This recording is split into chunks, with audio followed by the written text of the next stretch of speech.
Hello everyone, welcome to horizon of UGC NET and JRF, जहाँ पे आपको मिलता है यूजीसी नेट एग्ज़ाम से रिलेटेड कंटेंट जो आपकी प्रिपरेशन में आपकी बहुत हेल्प करता है। ओके, सो आज मैं लेके आई हूँ दिसंबर 2023 6 दिसंबर 2023 को 2024 को जो पेपर हुआ था उसके आंसर की मैं आज लेके आई हूँ। तो कुछ क्वेश्चंस डिस्कस करेंगे हम। Sixth, Dreaming is an independent malicious program that propagates itself across a network by exploiting security flaws in widely used services. Okay, so यहाँ पे क्या कीवर्ड क्या है? प्रोपोगेट्स इटसेल्फ, खुद को प्रोपोगेट या रेप्लिकेट कौन करता है? कंप्यूटर वर्म करता है। ओके, कंप्यूटर वायरस क्यों नहीं होगा? कंप्यूटर वायरस जो है किसी प्रोग्राम या किसी फाइल के साथ अटैच्ड होता है तभी वो जो है वो वर्क करता है या एक्सप्लॉयटेशन करता है सिस्टम में। तो कंप्यूटर वायरस नहीं होगा, इसका आंसर होगा कंप्यूटर वर्म, क्योंकि कंप्यूटर वर्म जो होते हैं इटसेल्फ को प्रोपोगेट करते हैं या रेप्लिकेट करते हैं खुद को, उनको किसी भी प्रोग्राम के साथ या फाइल के साथ अटैच होने की ज़रूरत नहीं होती। ओके, ट्रोजन हॉर्स तो नहीं होगा इसका आंसर। ट्रोजन हॉर्स क्या होता है? लेजिटिमेट दिखने वाली सॉफ्टवेयर होते हैं या फिर प्रोग्राम्स होते हैं, हमें वो लेजिटिमेट लगते हैं बट वो लेजिटिमेट होते नहीं हैं। लॉजिक बॉम्ब क्या होता है? लॉजिक बॉम्ब एक तरह का कोड होता है जो फाइल्स में या प्रोग्राम्स में के साथ अटैच्ड होता है, और अगर वो लॉजिक अगर चल जाए या फिर वो जो कोड है वो एक्टिवेट हो जाए तो वो जो है एक्सप्लॉयटेशन मचाता है सिस्टम में। ओके, सो लॉजिक बॉम्ब भी इसका आंसर नहीं होगा, इसका करेक्ट आंसर है कंप्यूटर बॉम्ब। ओके, सो चलते हैं नेक्स्ट क्वेश्चन की ओर। नेक्स्ट क्वेश्चन है from research aptitude, arrange the following in the correct order of their appearance in the APA style of journal article referencing. तो APA style में journal article का क्या sequence होता है वो हमें यहाँ पे बताना है। ओके, सो क्या सीक्वेंस होगा इसका? सबसे पहले एपीए स्टाइल में कैसे करते हैं हम? Initial of author name, author का जो नेम होता है वो सबसे पहले आएगा, उसके बाद आपके आर्टिकल का जो भी टाइटल होगा वो उसके बाद आएगा, उसके बाद आता है आपका नेम ऑफ द जर्नल, आपने जिस भी जर्नल में पब्लिश किया है उस वो जर्नल का नेम आएगा इटैलिक्स में, और उसके बाद आएगा DOI। तो इसका करेक्ट आंसर है CDAB, CDAB। Okay, so CDAB is the correct answer, right. उसके बाद है क्वेश्चन, ये है PDA से क्वेश्चन है। सो लिस्ट 1 दी है, वाटर क्वालिटी पैरामीटर्स दिए हैं यहाँ पे BOD, DO, COD and pH, and explanation दिया है लिस्ट 2 में। सो फर्स्ट एक्सप्लेनेशन है strength of organic matter in water, then acidic, basic, neutral nature of water, oxygen consumed by micro organisms, amount of oxygen in water. So pH level, हम कहते हैं ना water का pH level इतना है, तो pH क्या होता है? pH क्या मेजर करता है? Acidic, basic, neutral nature of water measure करता है pH। ओके, सो D का हो जाएगा 1। ओके, सो D का 1 ऑप्शन यहाँ पे एक ही ऑप्शन में है, तो option number 1 will be the correct answer. Okay, यहाँ पे ऑप्शन नंबर 1 होगा क्या correct answer? Sorry sorry sorry, ये मेरा गलत हो गया। यहाँ पे क्या है? pH जो है इसका ऑप्शन हो जाएगा ऑप्शन नंबर 2, और D का ऑप्शन नंबर 2 एक ही ऑप्शन में है, दैट इज ऑप्शन नंबर 2 में है, D का 2, तो ये ही करेक्ट आंसर है इसका। ओके, A का 3, A में क्या है? BOD, BOD is the B का हो जाएगा यहाँ पे 3, oxygen consumed by micro organisms. Okay, उसके बाद DO means dissolved oxygen, dissolved oxygen क्या होता है? पानी में जो ऑक्सीजन की मात्रा होती है वो होता है डिजॉल्व्ड ऑक्सीजन, और COD, COD is the strength of organic matter in water. Okay okay, so moving towards next question. Next question है which of the following were the initiatives taken during the third 5 year programme. So third 5 year programme में कौन से initiatives लिए गए थे उसके बारे में यहाँ पे हमें बताना है। सो ए ऑप्शन है removal of the diploma course system, then provision for correspondence courses, establishment of additional colleges including regional engineering colleges, appointment of working group on technical education, less emphasis on trained manpower। तो यहाँ पे हम क्या कर सकते हैं, अगर आपको ये भी नहीं पता है कि थर्ड 5 ईयर प्लान में क्या हुआ था, तो यहाँ पे जो भी आपको निगेटिव सेंटेंसेस दिख रहे हैं उसे आप एलिमिनेट कर सकते हो। कैसे, यहाँ पे क्या दिया है, removal of the diploma course system. तो removal of the diploma course system ऐसा कुछ भी नहीं हुआ था थर्ड 5 ईयर प्लान में, तो ये वाला ऑप्शन हम एलिमिनेट कर सकते हैं। सो ये वाला ऑप्शन तो एलिमिनेट हो जाएगा, जहाँ जहाँ पे ए है वो ऑप्शन एलिमिनेट हो जाएगा। उसके बाद प्रोविजन फॉर करस्पॉन्डेंस कोर्सेस ये सही है। Establishment of additional colleges including regional engineering colleges ये भी सही है। उसके बाद appointment of working group on technical education ये वाला भी ऑप्शन सही है।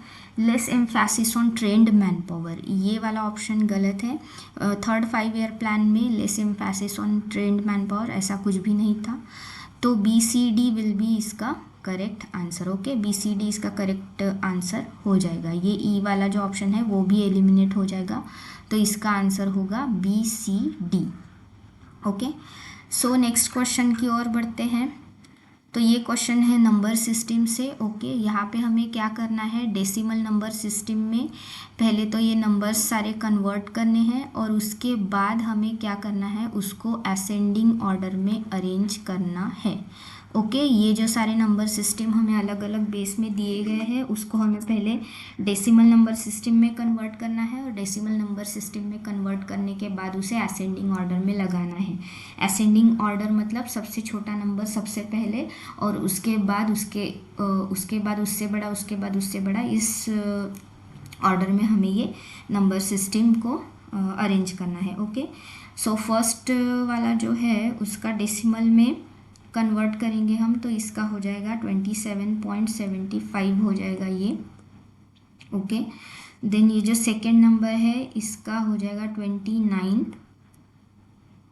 नेक्स्ट नंबर है 25.5 ऑक्टल नंबर है, इसका कन्वर्जन डेसिमल में हो जाएगा 19 पॉइंट समथिंग आएगा ये डेसिमल में। और उसके बाद 16.6 है, इसका आ जाएगा 22 डेसिमल नंबर सिस्टम में। ओके, अब हमें इसे क्या करना है, असेंडिंग ऑर्डर में अरेंज करना है। तो सबसे पहला कौन सा आएगा, सबसे पहला आएगा C। ओके, उसके बाद आएगा D, उसके बाद आएगा A, और उसके सबसे लास्ट में आएगा B। तो सबसे लास्ट में यहाँ पे B 2 ऑप्शन में है, ये है CDAB। CDAB is the correct answer. Okay, CDAB is the correct answer. मैंने नंबर सिस्टम के बहुत सारी क्लासेस ली हूँ अपने चैनल पे, horizon of UGC net and JRF, वहाँ पे आप देख सकते हो। ओके, और यहाँ पे अगर आपको और अच्छे से डिटेल में सीखना है तो मैं और एक वीडियो बना दूँगी इस क्वेश्चन पे, स्पेशली ये वाले क्वेश्चंस पे। ओके, डिटेल में वहाँ पे सॉल्व करेंगे हम। यहाँ पे अभी टाइम की कमी के कारण मैं यहाँ पे पूरा आपको डिटेल में सॉल्व करके नहीं दिखा सकती, नहीं तो वीडियो बहुत लंबी हो जाएगी। Okay, so moving towards the next question. Next question है situated cognition is dash. Options दिए हैं, the idea that thinking is located in social and physical context not within an individual's mind, student general knowledge about the world, the belief that one can master a situation and produce positive outcomes, a schema of an event।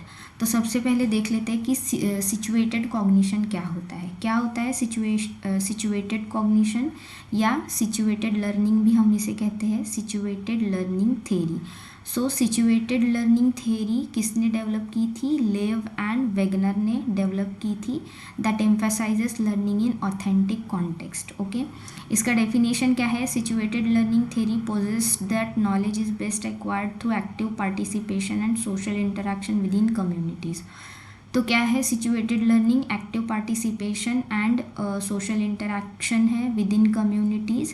Learners start as peripheral participants and gradually become full member of the community as they gain experience and competence. Okay, so इसके benefits क्या है? Situated learning theory emphasises social interaction. ज़्यादातर किस पे emphasise करती है situated learning?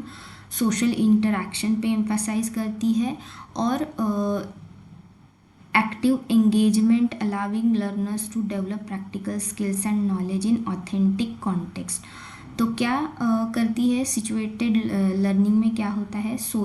Social interaction पे ज़्यादा एम्फेसाइज करती है through active engagement and learners को अपनी प्रैक्टिकल स्किल्स डेवलप करने में हेल्प करती है situated learning. Okay, it also promotes the application of learning to real life situation, making the educational experience more relevant and meaningful for students. तो situated learning जो है वो सोशल इंटरैक्शन पे तो फोकस करती है, साथ के साथ क्या करती है कि जो कुछ आप सीखे हो वो आप रियल लाइफ में, रियल सिचुएशन में कैसे अप्लाई करते हो उस पे भी एम्फसाइज करती है. ओके, सो यहाँ पे ऑप्शंस में हमें सबसे ज़्यादा रिलेवेंट ऑप्शन कौन सा लग रहा है?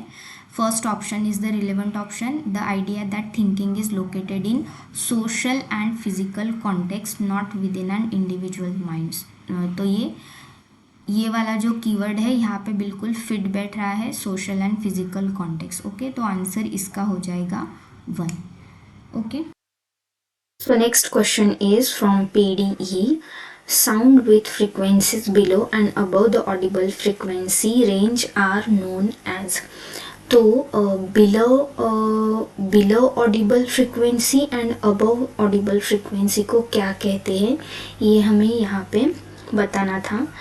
तो यहाँ पे पहले साउंड फ्रीक्वेंसी क्या होती है बिलो एंड अबव ये देख लेते हैं. Sound below the audible frequency range is called as infrasonic और ultrasound and sound above the audible frequency range is called as ultrasonic और अल्ट्रासाउंड. तो इसका आंसर होगा sound with frequency below the audible frequency is infrasound and above the audible frequency is ultrasound. So answer will be B and D होगा इसका answer. Generally audible frequency की range क्या होती है? Human can typically here sounds within a frequency range of 20 hertz to 20,000 hertz के बीच में जो होती है नॉर्मल ऑडिबल फ्रिक्वेंसी रेंज होती है. उसके अगर अबव चला जाए तो उसे कहते हैं infrasound and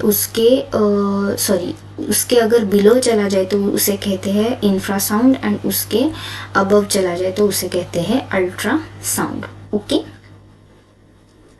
so next question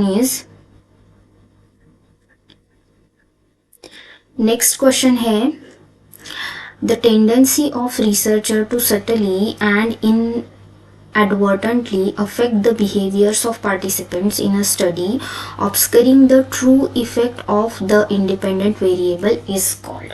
so ये रिसर्च एप्टीट्यूड का क्वेश्चन है, रिसर्च एप्टीट्यूड से क्वेश्चन है ये, और ये मार्च 2023 में भी आया था. ये PYQ, ये रिपीटेड PYQ है.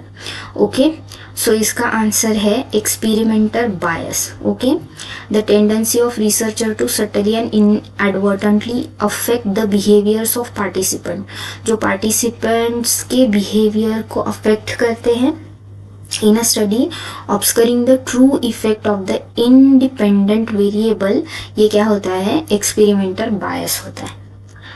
उसके बाद नेक्स्ट क्वेश्चन है which among the following is correct in the context of syllogistic rules. तो syllogistics के जो रूल्स हैं वो यहाँ पे हमें बताने हैं कि कौन सा यहाँ पे करेक्ट है. तो with two negative premises a negative conclusion is drawn. No, ये स्टेटमेंट गलत है. Any term distributed in the premises must be distributed in the conclusion. ये भी स्टेटमेंट रॉन्ग है. Middle term must be distributed in both the premises, ये भी wrong है.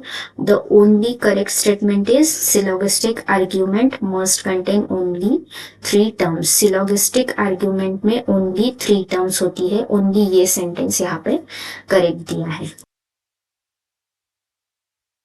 सो दिसंबर 2024 answer की से हमने कुछ क्वेश्चंस यहाँ पे डिस्कस किए। अगली वीडियो में मैं इसका पार्ट 2 बनाऊंगी जहाँ पे हम अगले क्वेश्चंस जो है वो डिस्कस करेंगे। ओके गाइज, सो वीडियो अगर आपको पसंद आई हो तो please like share and subscribe and bell icon को भी प्रेस करिए ताकि आपको आगे आने वाले वीडियोस के नोटिफिकेशन भी मिले। Okay guys, so thank you so much. मिलते हैं नेक्स्ट वीडियो में।